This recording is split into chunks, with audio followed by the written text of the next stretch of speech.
लोकनेता YouTube चॅनलमध्ये आपल्या सर्वांचे स्वागत आहे. कित्येक वर्षापासून गोवा मुंबई महामार्गाचे काम अतिशय संत गतीने सुरू आहे. काही केल्या ते काम संपतच नाही. कोकणी बांधवांना कोकणात जाताना याच रस्त्यावरून अमाप त्रास आणि अनंत यातना सहन करून आपल्या गावी जावं लागत आहे. या अशा अर्धवट रस्त्यावरून प्रवास करताना कित्येक बांधवांनी आपले प्राणही गमावले आहेत. कोकणात जाण्यास निघाले असता मुंबईपासून इंदापूर, माणगाव, महाड, चिपळूण, संगमेश्वर, रत्नागिरी, पाली, लांजा प्रत्येक ठिकाणी रस्त्याचं काम अर्धवट अवस्थेतच आहे.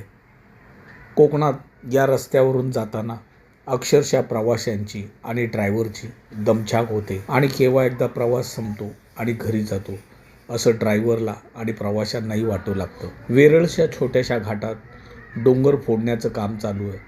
त्यामुळे इथे गाड्यांची एकच रांग लागली आहे. 2 ते 2.5 तास झाले डोंगर फुटला आहे, पण त्याची माती आणि दगडी काढायचं काम चालू आहे.